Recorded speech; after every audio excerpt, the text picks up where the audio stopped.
time. Yeah. But I guess that was the idea of selecting that land. They could get the land probably already belonged to the city, in LA. Yeah. They could have parking, and they could bring people in, and they go out and went out further, being they'd seen it, you know, so people would come from LA to go out there and fish off the pier and everything. Yeah, lots of memories going down there. Yeah. But that would have been where you guys would have walked right straight on down. Yeah, straight on down. And the piers were nothing alike.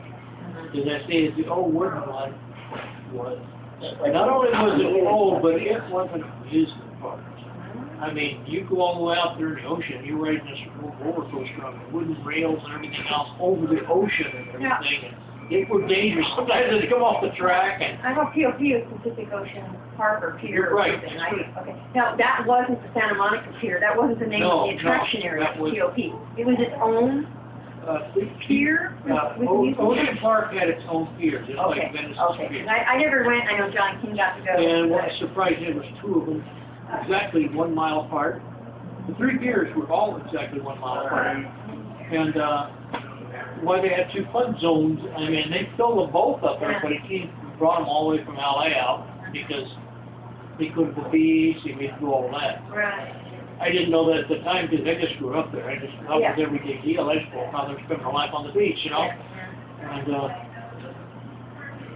And I remember as a kid, I spent a lot of time on the Venice Pier, and so because they had all these rides and stuff, but I never had any money. You know, I just remember I'd tell them, don't be going out there on that pier and stuff because you get all the weird people, you know, from LA and stuff. You don't know who's out there, you know. These people just wanting to grab little kids and everything. And Ocean Park Pier, I didn't go, but as a little kid. Later, older, we did. And I got a job on the Ocean Park Pier for summer. Never did get any money off of it. Didn't ever lasted getting off the pier. Always went right over and rolled the bumper cars. What made your parents come to California? Oh, Douglas Aircraft.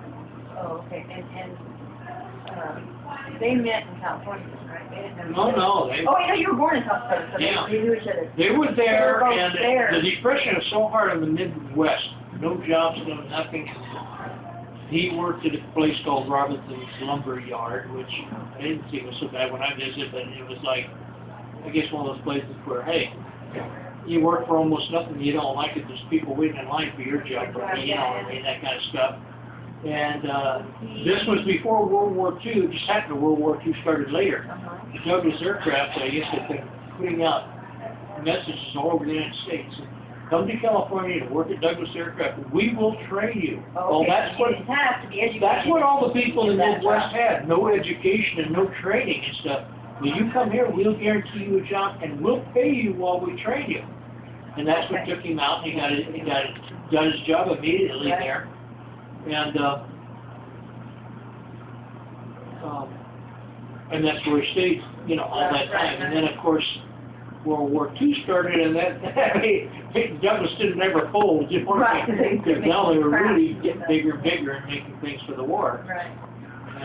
And that's what kept my dad out of the Second World War, because he was deferred because he was making planes for the war. And that doesn't mean, you know, you wanted to join, you could join. But you weren't going to get drafted for it. It's like he's already working for him. He's building other stuff. And,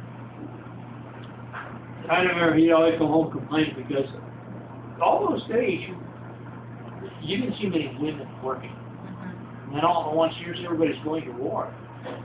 And the labor force starting out, here's women. They teach them just like the men. Be riveters on the plane and do all of this stuff. And all at once, it was probably 3/4 women working in all those aircraft factories. I didn't hear my mother bitching a lot, but I know that did bother her. He's there with all these women working there. After him, you know, and all that. And let's face it, the women that were working were rowdy. Yeah. But then it was like, you said they finally found their own world nowadays and had some rights. Well, at that time, those women finally got some rights. All at once, they could have a job, and they either weren't married or their husbands were gone to war. So now they got a job. They might have kids at home or whatever, but they were free, and for the first time in their life, they could be doing whatever they wanted to do. Right. If they wanted to go to a dance or dinner or whatever after work, they're free to do this. That never happened before. Is that the canning you're talking about? Yeah. Church? Yeah. Okay. The buzzers is somebody leaned too far forward in a wheelchair. Yeah. Or something. And they have to put little clips on the back of it. Okay, so no, I was trying to do that kind of history in my head about And he didn't live in Venice when we first moved to, he's got his job. We lived in downtown LA in an apartment building. I don't think it was more than a couple of weeks, but probably it was a couple of months. I can remember my sister and I walking around downtown LA right by the apartment building. See some dead guy sitting there, you touch him. No, you touch him, Or she's one that touched him and falls over sitting, Oh, God. I think we better leave. And then can't tell our parents. Yeah, I guess they weren't in the best area. From there, it was just downtown LA. That's where they could get an apartment with having kids. Yeah. And from there, they went to Hawthorne. And they had a good enough job from there with no money whatsoever. They were able to go to Hawthorne and buy a house.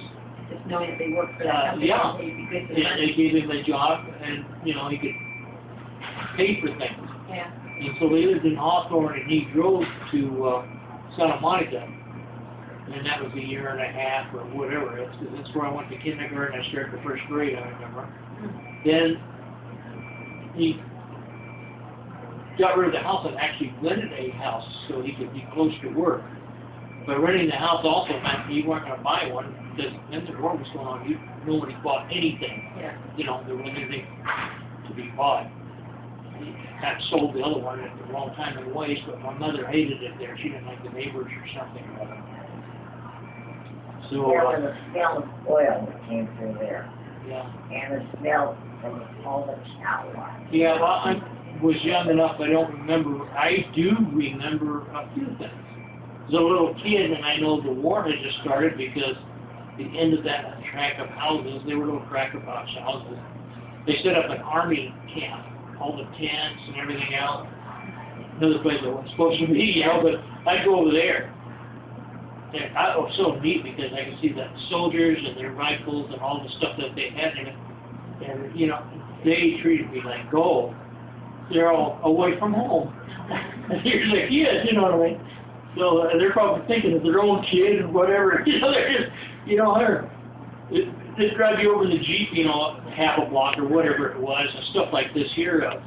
To me, it was like, oh, this is great, And I can remember one thing during the war when all the sirens went off in the middle of the night, and searchlights went up and everything, and they shot down a Japanese plane over that area, which is close to LA there, which the first day they had pictures of it, all kinds of talk about it. They also shot several of their own planes down with their AK rifle, because I don't think the Japanese ever got anything. Then the following day, the whole story was denied. No Japanese plane has ever come close to our coast. You had the whole coast covered. But you go to the beach there, and not only did you have big artillery on the beach aimed out over the ocean, you had these blimps, looked like blimps, but not quite as big, but on wires. So high. So Japanese tried to attack me. They knew they'd have to try to attack at night. They couldn't see them. If they hit them, they'd blow up. And they didn't have the things that they have today. What they did is just set blackouts and everything. And Douglas aircraft, as big as it was, kind of a couple miles long and a mile too wide, it had canvas and gunny sack type things still sewn completely over the whole top of it, up on poles where there was air in between. But from the air, you couldn't tell the difference if it wasn't just a field down there. Chicken wire. Yeah, you'd have to have good instructions. You'd have to spot yourself from the town and say it was so far because they didn't have all the equipment that they would do this kind of thing. But I was up a long time, even several years after the war, before they ever took it down. But I'm glad I actually had a chance to witness some of the things. But I thought of nothing as a kid. Right. But that kind of thing went on. And you had all your houses, we'd have times when you had to have stuff over your windows to block everything out. There's no light. Yeah, and there was times that you had to turn off all your lights and stuff that had practice air raid deals. And you'd have what they call airway wardens. They volunteered their time.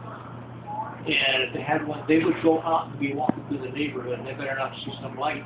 Even if you don't open your door, you crack that kind of light will be shown, spotted. And the cars, most of them had blocked out over their headlights, and they slit about so big. And once in a while, you'll see something like that on an old World War II movie. Others had hoods over the top to keep light from flipping up. That could be seen by a fighter plane diving low, but it would shoot the light out. Right. But most of them, you had to have that painted, so you just have enough. If you were driving, you could spot that might be another car on the road, so you would just bump into him. Yeah. You know, but they couldn't spot the light from some distance. We had the same thing too, which I didn't get to witness, but I can remember in the papers, where they sunk a Japanese submarine off of Santa Barbara.